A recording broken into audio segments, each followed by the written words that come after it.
الحمد لله وكفى وسلام على عباده الذين اصطفى.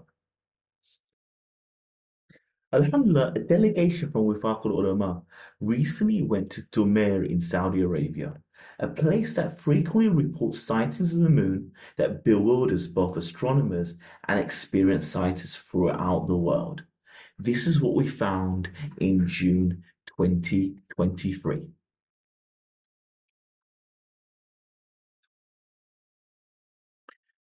First, let's hear a little bit about us. Now, Wifaqul Ulama were established in 2006 to support Muslims in the UK in their acts of worship, such as Saum and Salah.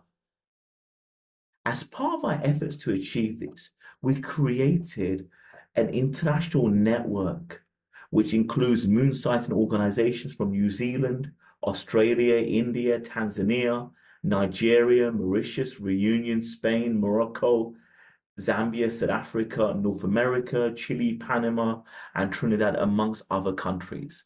Also, we've got a local network. So we empower and support local communities and encourage them to go and look for the moon. This is the way that scholars from all over the world have always encouraged us, including from Saudi Arabia. They've always encouraged us to sight our own moon. And that's what we encourage people to do. And as part of ensuring we've got a robust system, we visited different places around the world to see their processes. So we visited Morocco, we've visited places in France, in Seville, and we've also visited Saudi Arabia.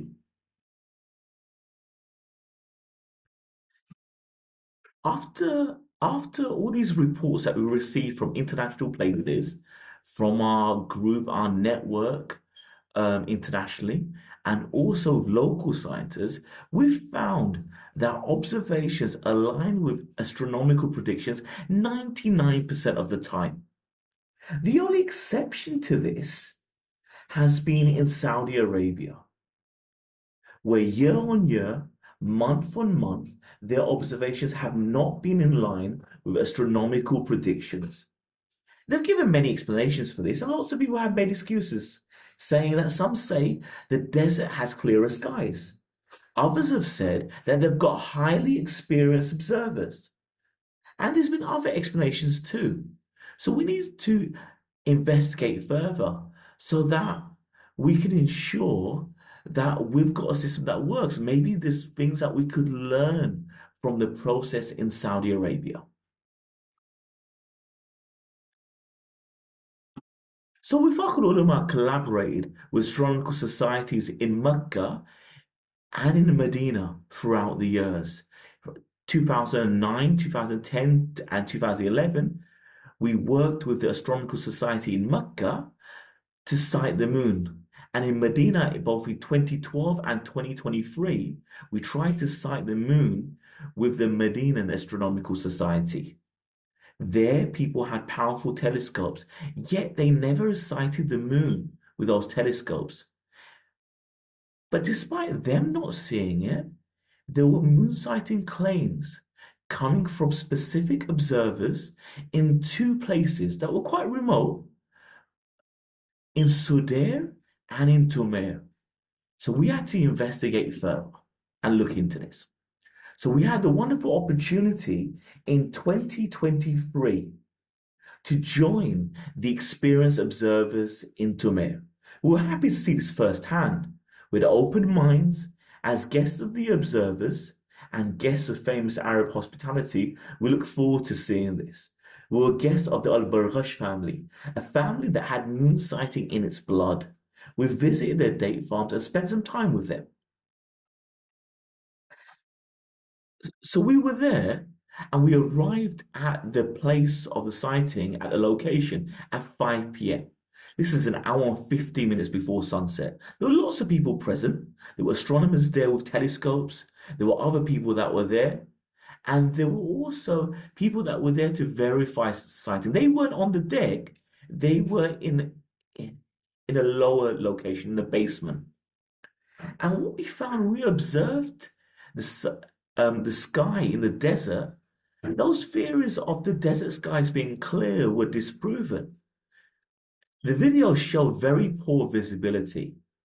Now, the desert skies um, were so unclear that close to sunset, we couldn't even see the sun set properly.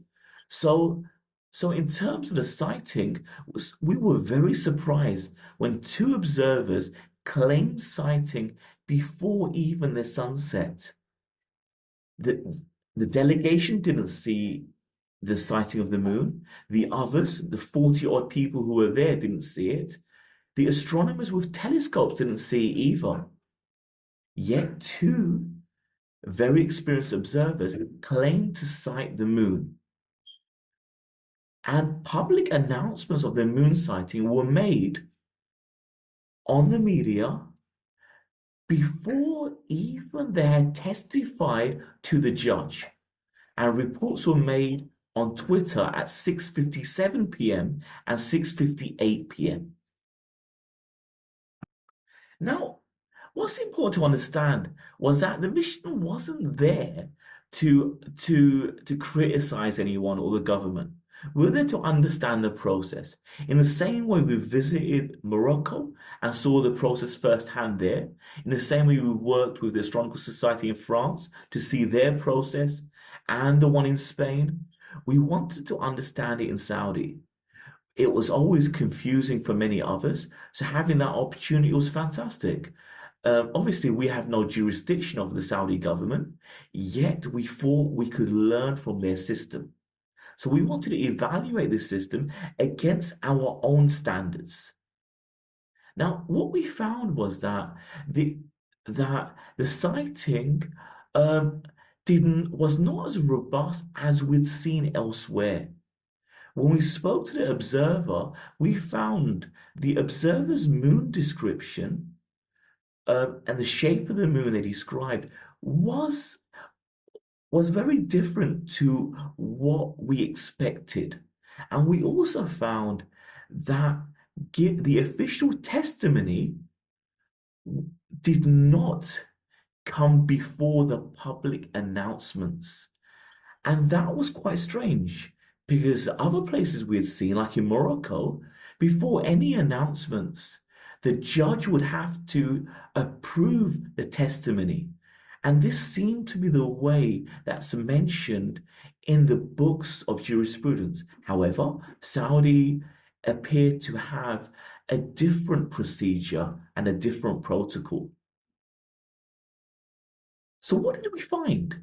We found that the claims of sighting were made before sunset. Now, the new day in Islam starts after sunset, so claims before sunset were unusual.